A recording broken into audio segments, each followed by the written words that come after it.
Bob and I just passed our 23rd anniversary of doing Two on the Aisle, and in all that time, the two of us together had never been late for a performance until last week. We failed to notice that the Alpha Players production of Oliver started a half hour earlier than usual. Even though we can't review the entire show, we won't penalize the company by not doing a review because what we saw deserves high praise. The show is an adaptation of Oliver Twist, the early Dickens novel in which the orphan title character scandalizes elders at the workhouse by asking for more food. Lionel Bart wrote the music, the lyrics, and the book. It's mostly an effective adaptation. The ending seems abrupt to me, but I like what Bart left out of the story as well as what he left in. The musical's Oliver has a much less complicated relationship with his benefactor, Mr. Brownlow.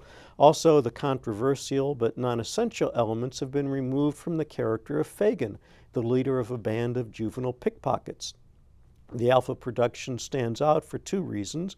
First, the characterizations are consistently well thought out and executed. In the first scene we saw, I was immediately impressed with the persuasiveness of Paul Baff as Mr. Bumble, Therese Melnikoff as Widow Corney, Michael Blackwood and Pamela Geppert as Mr. and Mrs. Sowerbury, Dakota Edwards as Noah Claypool, and Rebecca Manikis as Charlotte. The role of Oliver is shared by Kane Kruse and Connor Johnson. We saw Kruse, who captures Oliver's essential sweetness. Another shared role is the lively young thief, the Artful Dodger. We saw Sean Harvey, who plays the part with notable flair. The alternate is Patrick Blanner.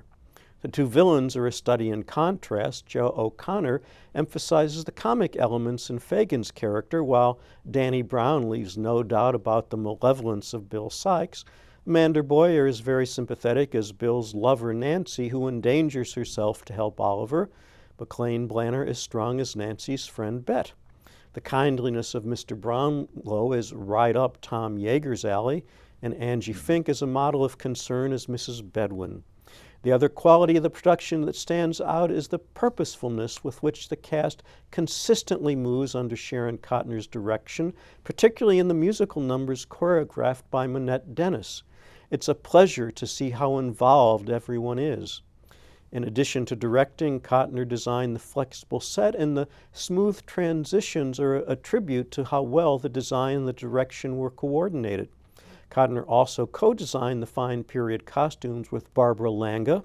The lighting is by Jeff Pruitt, the props by Amy Brinkley, the sound by Hugh Edwards, music direction by Tim Clark, and vocal direction by Clark and Tanya Burns.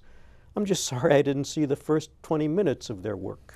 Food, wonderful food. But we can hear some of the music from this that we did hear while we were there. So let's listen.